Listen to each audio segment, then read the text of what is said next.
Sekilas, kepindahan ini terlihat seperti transfer biasa, pemain pindah klub, hal yang wajar dalam olahraga. Tapi begitu kita bongkar detailnya lebih dalam, ada sesuatu yang terasa janggal soal betapa besar usaha yang dikeluarkan untuk kepindahan satu pemain ini. Kita mulai dari fakta dasarnya dulu.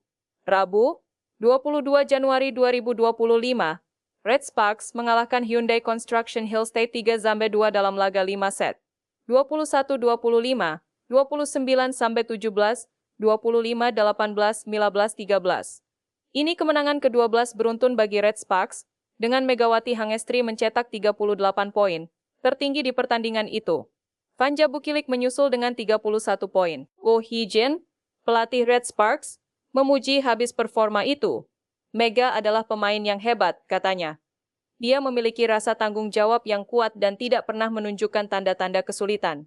Mega menunjukkan keinginannya yang besar untuk selalu memberikan yang terbaik di setiap pertandingan. Ia bahkan menyebut ini salah satu keputusan terbaik dalam kariernya. Dia adalah pejuang sejati. Bahkan hadiah Edelweiss dari penggemar Indonesia untuk tim menggambarkan kekuatan yang Mega miliki. Saya merasa sangat beruntung bisa memilikinya di tim. Nah, disinilah bagian yang menurut saya patut dicurigai secara wajar, bukan dalam artian negatif, tapi menarik untuk dipikirkan. Kalau memang Megawati dianggap sebagai keputusan terbaik dalam karier oleh pelatihnya sendiri, kenapa Red Sparks membiarkannya pergi? Apakah ini murni soal kontrak yang habis, atau ada pertimbangan susunan tim yang lebih besar yang tidak sepenuhnya terungkap ke publik? 1,5 tahun setelah laga itu, Megawati resmi berpisah dari Red Sparks dan bergabung dengan Suwon Hyundai ANC Hillstate, tim yang dulu ia kalahkan dengan 38 poin pribadinya. Bagi saya, ini bagian yang paling menarik untuk dianalisis. Bukan soal kenapa Megawati pindah, tapi soal apa yang berubah di susunan tim di kedua belah pihak akibat kepindahan ini. Di sisi Red Sparks, kehilangan pemain yang mencetak 38 poin dalam laga sepenting itu jelas bukan hal kecil. Tim ini kini harus mencari cara mengisi kekosongan di lini serang mereka, entah lewat pemain lain yang sudah ada, atau lewat perekrutan baru yang belum terungkap ke publik. Sementara di sisi Hillstate, mereka justru mendapatkan tambahan kekuatan besar di lini serang, plus rekam jejak psikologis. Pemain ini sudah terbukti bisa menang di bawah tekanan, bahkan melawan tim yang kini menjadi timnya sendiri.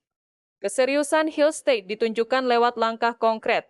Pelatih mereka, Kang Sung Hyung, sampai terbang langsung ke Indonesia untuk memastikan kondisi lutut Megawati sebelum resmi merekrutnya, yang menurut saya masih jadi tanda tanya. Apakah kepindahan sebesar ini akan langsung mengubah susunan starting line-up Hillstate secara signifikan? Atau justru mereka akan lebih hati-hati mengintegrasikan Megawati ke pola permainan yang sudah ada? Karena menambahkan satu pemain bintang bukan berarti otomatis semua masalah tim langsung selesai, kadang butuh penyesuaian taktik yang tidak sedikit. Saya pribadi cukup waspada untuk berspekulasi terlalu jauh soal ini. Karena detail penyesuaian taktik dan susunan tim biasanya baru benar-benar terlihat jelas begitu musim kompetisi berikutnya dimulai.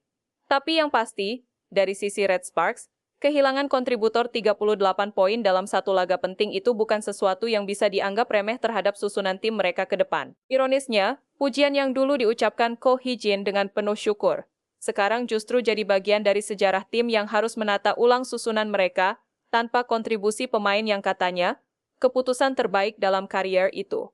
Status kepindahan ini sudah resmi. Megawati kini tercatat sebagai pemain Suwon Hyundai ANC Hillstate, dan bagaimana ini akan mengubah susunan kedua tim masih jadi sesuatu yang patut terus diikuti perkembangannya. Menurut kalian, tim mana yang menghadapi tantangan susunan tim lebih besar akibat kepindahan ini? Red Sparks yang harus menambal kekosongan, atau Hillstate yang harus menyesuaikan taktik demi Megawati? Tulis dugaan kalian di kolom komentar.